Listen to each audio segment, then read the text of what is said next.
In this video, I'm going to break down a market maker buy model trades that I took on the Nasdaq futures market. Watch until the end of the video for some source.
So this is the hourly chart of the Nasdaq market.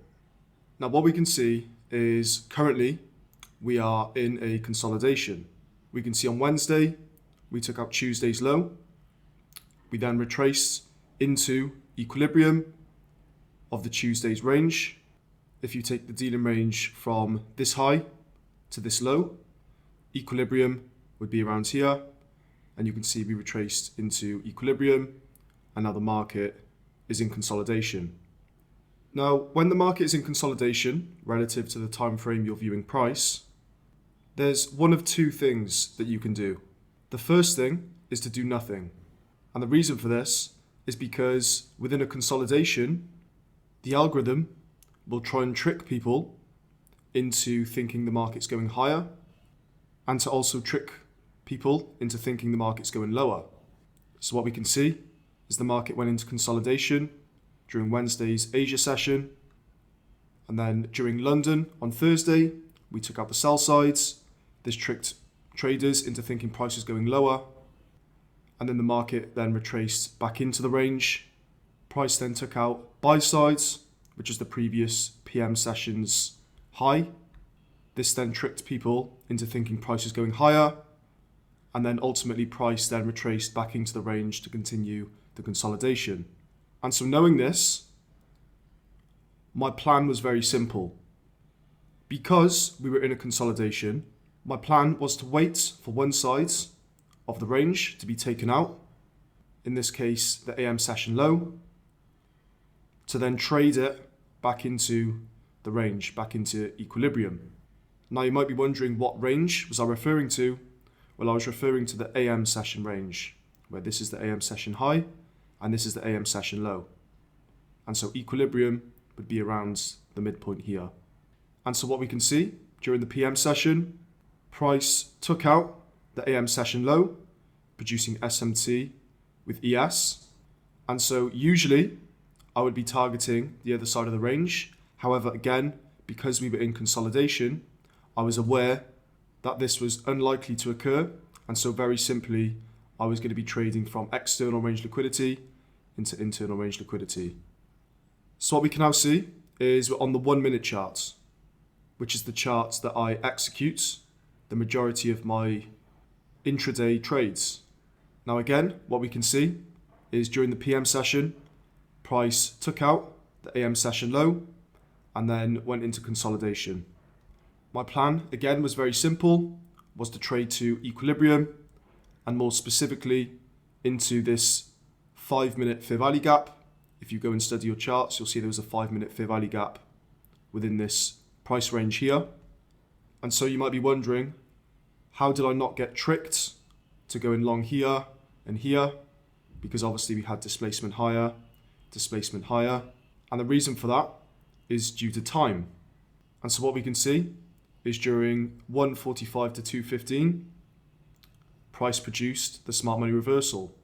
What I then saw was price failed to displace above this fair value gap, this bearish SIBI, during that time period, and then retrace back into the range. And so my job was now very simple. It was to wait for the next 30-minute period, or time of interest, being 2:45 to 3:15, and to wait for displacement and specifically closure above this bearish fair value gap, or this SIBI. And so what we can see is during the time period of 2:45 to 3:15, price then produced a low, expanded higher, closed above the PM cycle 1 low, which is from 11:30 until 1 PM. Price then also displaced above this bearish fair value gap. It was a very small closure, but because we were in a time of interest, that was enough for me in order to take this trade.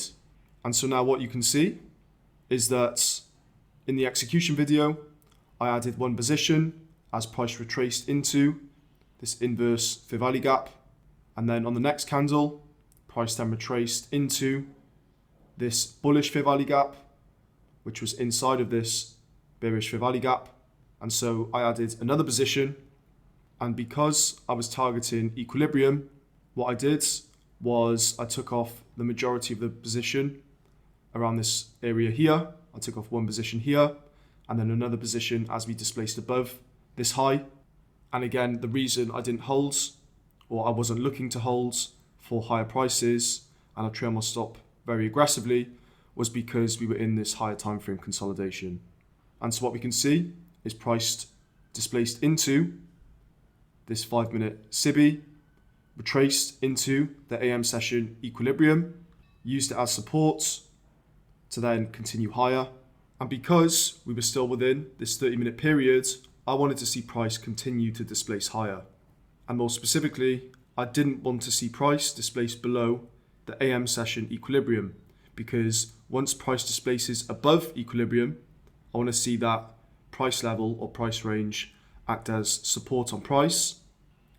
And so I trail my stop loss below this swing low, and what we can see is price then displaced back through equilibrium and below this intermediate term low, which then was the trigger for my stop loss to be taken on the final position. And so what you'll notice is, in order to manage this trade, I was not only using price, but I was also using time, because we were still within the 2:45 to 3:15 periods, which means that I wanted to see price displace during that time period, assuming we had a drawn liquidity. And because we failed to do so, that was confirmation that this was potentially going to be a high, and that I wanted to then be out of the trades, because I'd now traded from external range liquidity, being the AM session low, to internal range liquidity within a higher time frame or time cycle consolidation. So now for the source. So you might be wondering in the previous section why I chose specifically this fair value gap as my change in the state of delivery, and why I chose this fair value gap as my drawn liquidity. And so if we now apply quadrants to the price range of the AM session low to the AM session high, which is a timed range, what we can see is I was waiting for price to displace above the 25%, which is this price level here, which aligns with this fair value gap. And so as soon as we displaced above that price range, I utilized the 25% as my entry point. Why was my stop loss below this fair value gap here? Well, because as soon as we displace above the 25%, I don't want to see price then displace back below it. I want to see that 25% be utilized as support on price. And so again, you might be wondering, why did I choose this bearish fair value gap that was on the 5-minute time frame? And again, the reason for that is because the price range between 0.5 to 0.75 is an important price range if I'm trading from external range liquidity into internal range liquidity.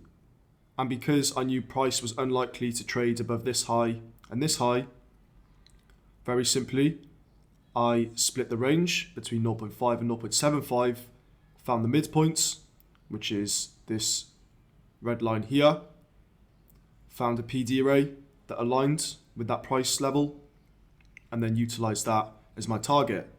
And so what you can see is price failed to reach that price level, then retraced into equilibrium, needed to see that be utilized as support, and then price then displaced into equilibrium of this range.